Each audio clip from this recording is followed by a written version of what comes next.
Today's legendary guest could certainly challenge Jim Thorpe as the finest athlete America has ever produced. He excelled at baseball, basketball, and was an All-American in lacrosse at Syracuse before he established himself in the world of football there at Syracuse, and of course with the Cleveland Browns as, according to the Sporting News, the greatest football player of all time. Plus he was a movie star, I wish I could have done that, and a social activist. My pleasure to welcome to the set none other than the great Jim Brown. Jim, good to see you, sir. James. Hey, please. Thank you. Hey.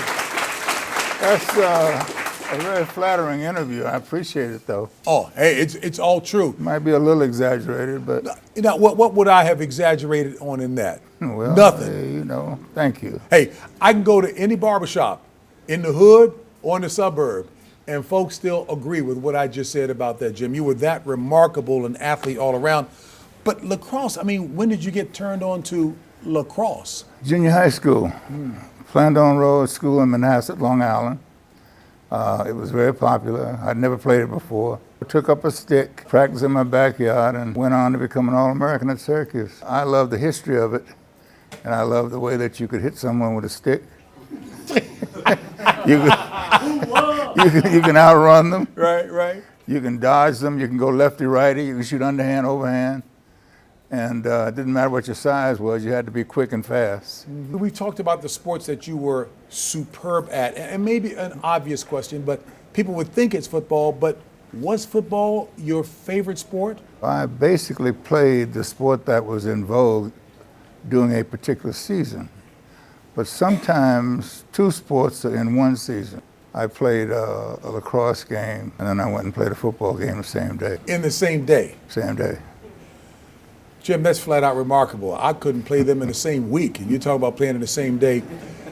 Jim, and we're going to talk about so much as well, too, but look, this is just my own fantasy right now.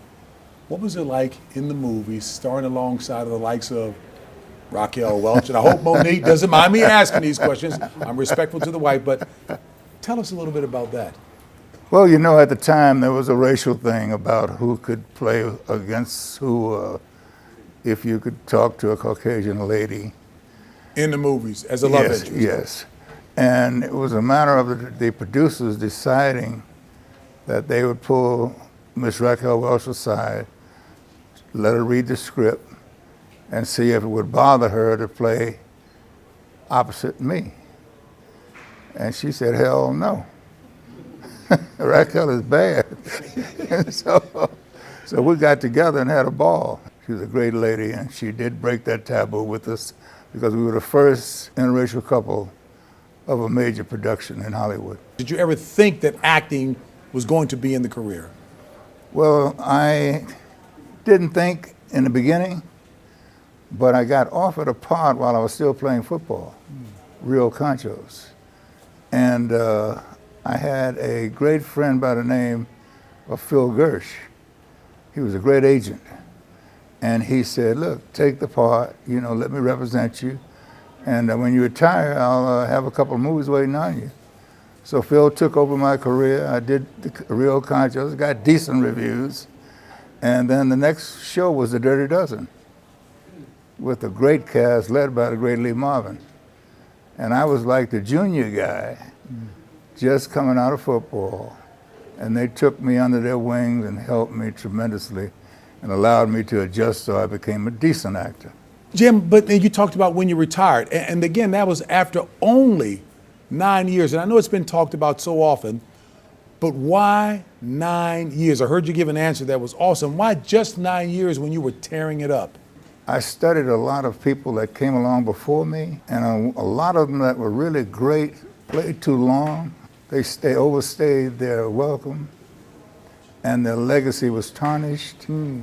And so I said to myself, I never want to play longer than I should. So I prematurely retired so that my legacy, when I'm talking to you about it, you can't do a doggone thing about what I did because it was the right thing to do. We have a lot more to talk about with the great Hall of Fame running back, Jim Brown, after this.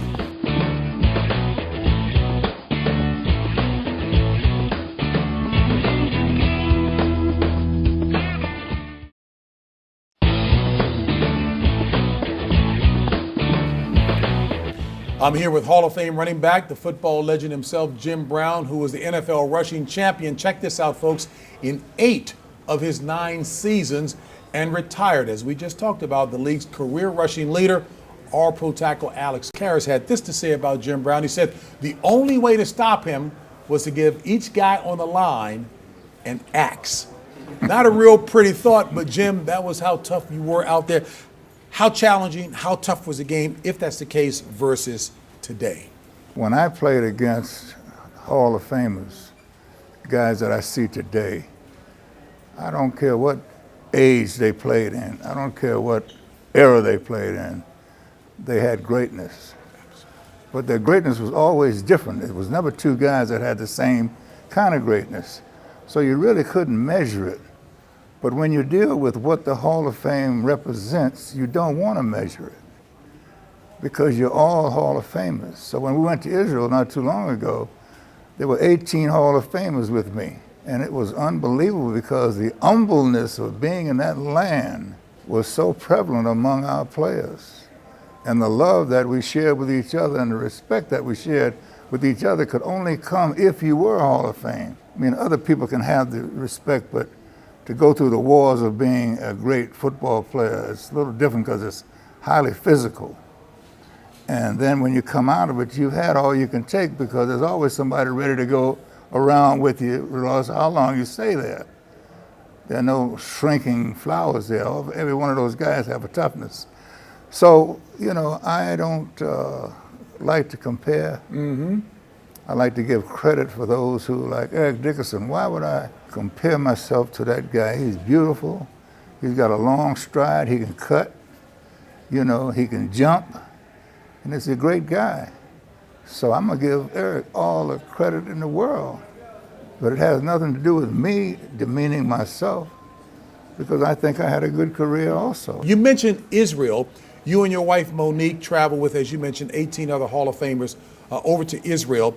A trip started by Israel's ambassador to the U.S., Ron Dermer, when he realized that Hall of Famers here and around the globe have helped to move things ahead in society because of what they did on the football field.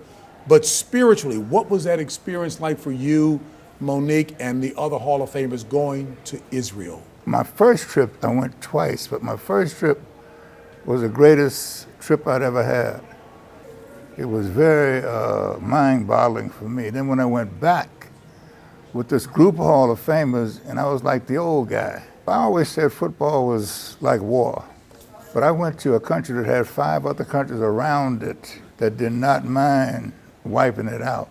I saw women that were obligated to serve for 2 years in the armed forces.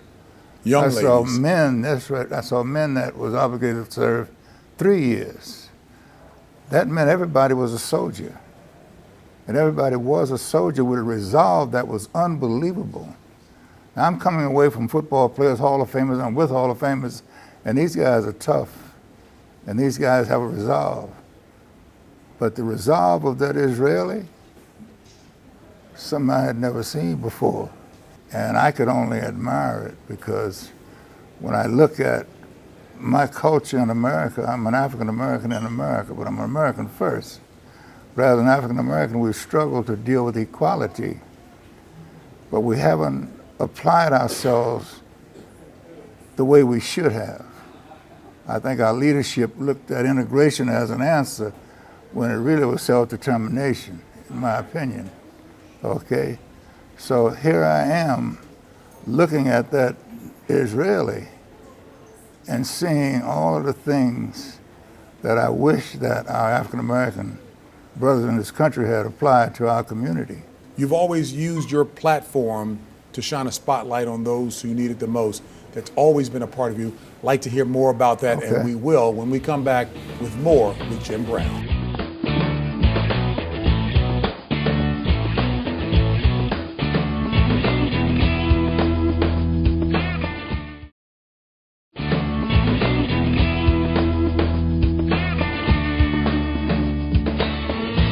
Back here with the Hall of Famer Jim Brown, talking about his trip. He and Monique went to Israel, the second trip sponsored by the Hall of Fame, if you will, to Israel. And Jim, to complete your story in terms of what you saw there in Israel and how you're going to apply some things here in the States. The Jewish community have been through a lot. You go to the Holocaust, and then you come to creating a state. And the African American community have gone through a lot. The difference is that the Jewish community seemed to apply the principles that allowed you to be successful. My community has to catch up with that. We have to get away from the concentration on integration as such and deal with self-determination. And I say to all my gangbangers out there that are killing each other, that I try to work with to get them to understand a different life, I say, you guys should make this African American community the safest community in the world. And everything will happen in a positive way if you do that. I was about to ask you, in your program, American, Jim, you've been passionate about this for a while. Are you seeing it take root in terms of attitude changes amongst gangs and those in prisons? Talk to us. Law enforcement is definitely needed. We respect law enforcement. But law enforcement in a community can't do certain jobs. But law enforcement will take advantage of the jobs that a community organization have done when the crime rate goes down.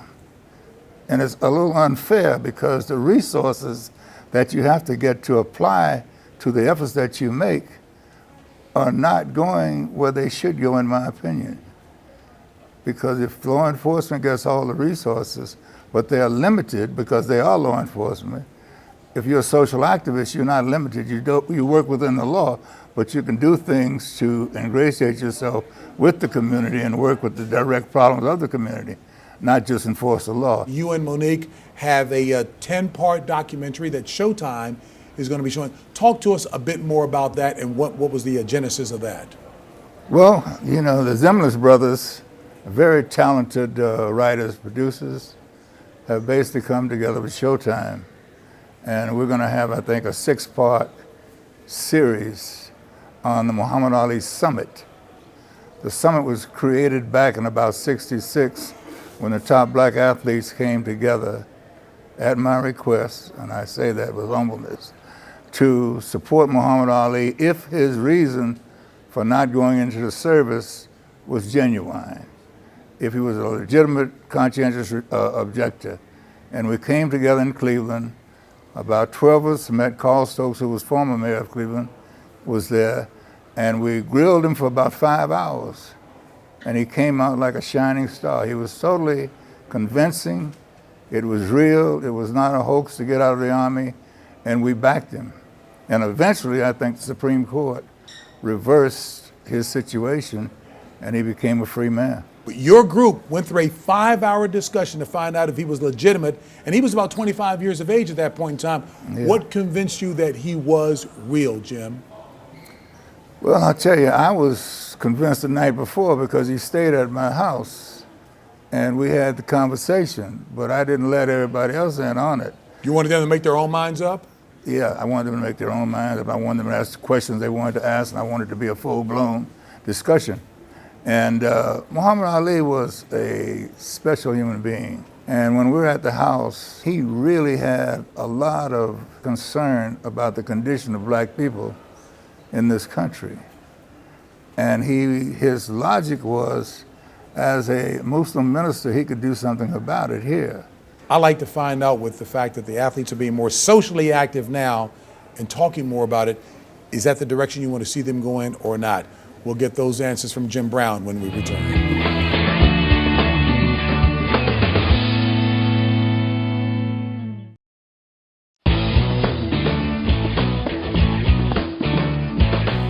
As we come back and continue our conversation with Jim Brown, and I certainly have big respect with what you said before about not comparing styles of players from different eras, because greatness is greatness. I do know that you feel that athletes certainly have the ability to be more impactful in terms of society.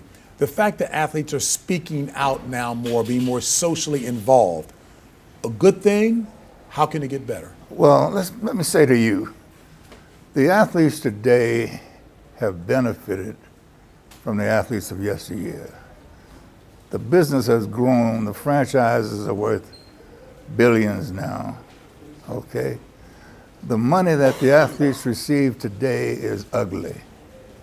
I couldn't imagine getting $18 million in 1 year. Now, if I had $18 million in 1 year, I'd be the greatest social activist that ever lived. Because You I still would might get, be thought to be that, though, Jim, without it, but well, go ahead. I'll tell you, man, the amount of money that these individuals make and the influence that they have, if they got together collectively and pool those dollars, get a national fund, and use their influence as far as dealing with the intelligence and the education that these young people have, it would make a difference in this country within 2 to 3 years. Why are you so passionate about that, Jim? Why have you been so concerned about the gangbangers? What motivated that with you? Well, I saw my father 4 times in my life. My mother was 15 years old when she had me. My great-grandmother struggled with me as a young kid. I met the greatest men in my life at Manhasset High School. My high school coach, my high school superintendent, a fellow student who was advanced to me, who became a judge, who guided me, who emphasized education, who took an interest in me, who got nothing out of it other than helping a young man. And without them, I would be nothing. And so with all the so-called glory, the championships, or the trophies, and in my heart, I was just a young man that had had the benefit of some great people taking an interest in me, and with nothing for them to gain other than my advancement as a human being. So what am I gonna do? I'm gonna give back everything that I can give back in my own way. Be an individual that can use my influence, my intelligence, my money, my attitude, to be able to get to a Ray Lewis, and to have Ray be able to maximize his ability, or Curtis Martin, or all of those individuals out there in the communities that allow me to come in that community and work with them. So that's where I'm coming from. It also sounds like a Hall of Fame attitude as well, too. For the football fans to hear and see more about you, 1957, a rookie. You guys get to the NFC Championship game, and you get there against the Lions. Talk about what that experience was like. You didn't win it then. It was new for me, and it was a slaughter. I mean, that's all I can say. A slaughter. They ate us up. But you gave it your best. Well, yeah, but I didn't even look at it that way. I just looked at the efficiency of them, and I gave them total respect for the way they put that licking on us. See, sometimes you gotta admit when you get whipped. Loud and clear. Sometimes you just get whipped and nothing you can do about it. So a real champion will admit when he got, when he got whipped. Simple And as he that. will tell you when he whipped you. Well, you got that opportunity in '64 in the championship game against the Colts. I appreciate your candor about '57, so what about '64 then, when you did win it? Well, they had the great Johnny Unitas, Lenny Moore. They had a great team. They were favored by about 3 touchdowns. And I think we beat them 27-0. Everybody played their role, and every athlete did a heck of a job. Jim, it would be unfair not to close it out by saying, as passionate as you are now in the game of life, wanting to be a champion in the game of life, we're dealing with some pretty serious issues in the country, but yet you think you have a solution that's not that complicated? It's a very simple solution. You want me to give it to you? Yes, sir, absolutely. If I try to be the best human being I can be, and if I reach out to help people that need help, and if that is done and multiplied, we'll have a beautiful world. Jim Brown, Hall of Fame, on the field and off the field. Thank you so very much. Thank you, Mr. Brown. Thank you. Appreciate it. You're the Mr. Brown. That's Mr. Brown. I'm James Brown. We'll see you next week on another edition of The James Brown Show.